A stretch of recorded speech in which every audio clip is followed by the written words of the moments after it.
Assalamualaikum warahmatullahi wabarakatuh. Waalaikumsalam warahmatullahi wabarakatuh. Selamat sore semuanya. Saya ucapkan terima kasih atas kehadirannya telah menyempatkan waktu untuk kegiatan virtual di sore hari ini. Sebelumnya, perkenalkan, saya Indra Bagaskara, mahasiswa program studi agribisnis UNS Surakarta. Di sini saya akan melakukan sedikit pemaparan mengenai penyuluhan dengan tema pestisida bagi pertanian. Yang pertama, pengertian pestisida. Terdiri atas dua kata, yaitu pes dan sida. Pes berarti hama dan sida berarti pembunuh. Pestisida dapat diartikan sebagai zat atau substansi kimia untuk membunuh atau mengendalikan hama. Hama sendiri termasuk serangga, jamur, bakteri, virus, tumbuhan, dan lain sebagainya. Nah, pestisida dibedakan menjadi 5 kelompok, yaitu insektisida untuk serangga, herbisida untuk gulma, fungisida untuk jamur, radentisida untuk hewan pengerat, dan fumigan atau pestisida gas cair yang dapat menguap. Pestisida memiliki beberapa peran dalam bidang pertanian, antara lain pelindungan tanaman, pemberantasan gulma, pencegahan hama dan penyakit, dan merangsang pertumbuhan tanaman serta lain sebagainya. Nah, pestisida digunakan karena memiliki beberapa kelebihan. Yang pertama, pestisida dapat diaplikasikan secara mudah hampir di setiap waktu dan tempat. 2. Pengendalian dengan pestisida hasilnya dapat dilihat dalam waktu singkat. 3. Pestisida dapat diaplikasikan dengan area yang luas dan dalam waktu yang relatif tidak terlalu lama. Yang keempat, pestisida mudah diperoleh dan dapat dijumpai bahkan sampai di kios-kios pedesaan.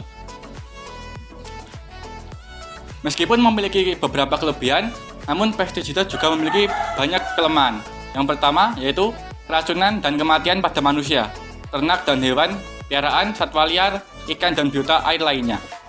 Yang kedua, terjadinya resistensi hama. Yang ketiga, pencemaran lingkungan hidup.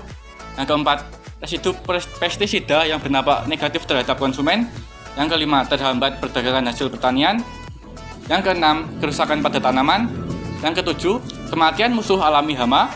Yang kedelapan, kenaikan populasi jasad pengganggu. Yang kesembilan, resistensi jasad pengganggu. Dan yang terakhir adalah meningkatkan sisa residu.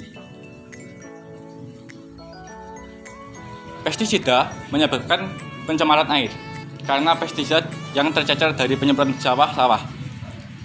Pestisida yang tercecer di sawah dapat masuk ke air sungai, dan air sungai itu mengalir ke parit-parit sawah yang mana parit-parit tersebut merupakan sumber irigasi dari persawahan pertanian, sehingga tanaman budidaya yang terdapat di areal sawah tersebut akan tercemar oleh residu pestisida yang tercecer.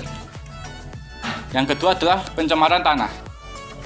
Tanah yang awalnya subur, jika terkena pestisida terlalu banyak akan mengakibatkan biota atau mikroorganisme dalam tanah akan mati, sehingga pada akhirnya tanah tidak akan subur dan menjadi gesang. Ada beberapa cara yang digunakan untuk mencegah atau mengurangi dampak dari serangan hama. Yang antara lain yaitu pertama, pengaturan jenis tanaman dan waktu tanam. 2. Memilih varietas yang tahan lama. 3. Memanfaatkan musuh-musuh alami serangga. 4. Penggunaan hormon serangga. 5. Pemanfaatan daya tarik seks pada serangga. Dan 6. Sterilisasi. Penggunaan pestisida yang benar antara lain harus dilakukan sesuai dengan peraturan yang diberlakukan oleh pemerintah. Pelaksanaan peraturan harus diawasi dan diatur oleh otoritas pestisida nasional. Yang ketiga yaitu tingkatan penggunaan pestisida mulai dari pembelian, aplikasi di lapangan, penyimpanan, dan penjualan harus didokumentasikan. Yang keempat, petani sebagai operator harus mempunyai pengetahuan praktis dalam keahlian tentang penggunaan pestisida secara benar. Yang kelima, petani harus mengikuti instruksi dan rekomendasi dari label yang tertera. Dan yang terakhir, pestisida harus digunakan berdasarkan pada prinsip pengendalian hama terpadu atau PHT, mempertimbangkan dampak pada lingkungan dan organisme yang menguntungkan lainnya. Setelah mengetahui apa itu pestisida dan dampak apa saja yang disebabkan oleh pestisida, kita sebagai pelaku, khususnya di sektor pertanian, harus mempunyai alternatif lain dalam mengurangi dampak dari pestisida. Di dalam konsep pertanian berkelanjutan, ada salah satu faktor penentu dalam kemajuan pertanian yang menekankan pada perbaikan lingkungan, yaitu menggunakan dengan pestisida alami. Apa sih pestisida alami itu? Pestisida alami adalah suatu pestisida yang bahan dasarnya berasal dari alam, misalnya tumbuhan ataupun hewan. Jenis pestisida ini mudah untuk terurai atau disebut biodegradasi. Pestisida nabati dapat membunuh atau mengganggu serangga hama dan penyakit melalui cara kerja yang unik, yaitu dapat melakukan perpaduan berbagai cara atau secara tunggal.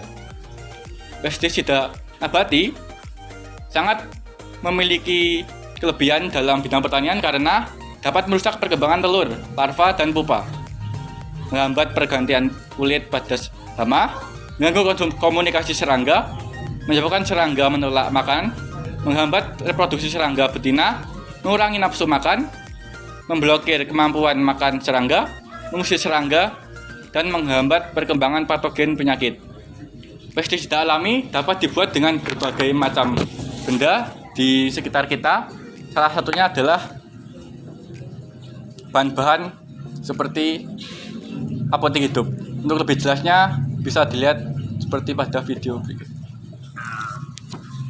Sirih merah, daun sirsak, dan ada juga bawang, Ada bawang, daun sirsak, dan daun sirih yang bisa digunakan sebagai pestisida alami. saya juga punya serai.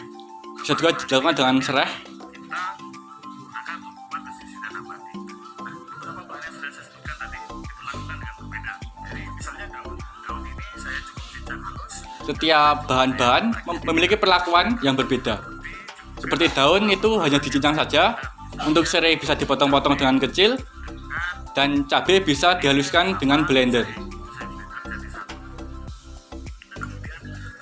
Berikan kembali juga cukup saya cacah-cacah kecil-kecil.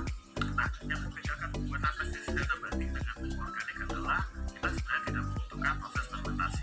Jadi yang kita lakukan Yang membedakan antara pestisida alami dan kimia adalah tidak adanya proses fermentasi pada pestisida alami. jadi ketika kita sudah letakkan di dalam air, nanti kita cukup membiarkannya selama Semua bahan-bahan yang digunakan untuk pestisida alami cukup ditambahkan dengan air dan didiamkan semua bahan akan dalam wadah tertutup selama 7 hari. sudah saya masukkan ke dalam air di sini.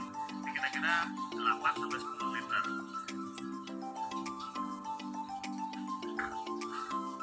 Saya masukkan serai dan bahan-bahan lain.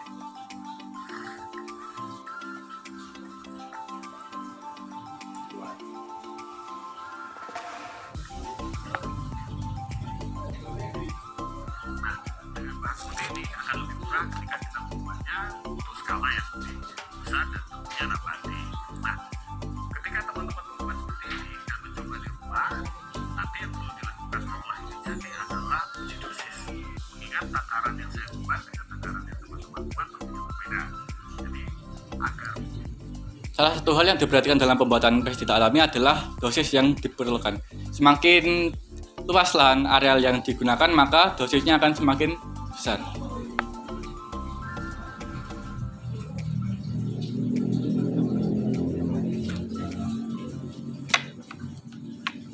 Mungkin sekian apa yang dapat saya sampaikan dalam kegiatan sore hari ini. Apabila ada kesalahan, saya mohon maaf ya sebesar-besarnya.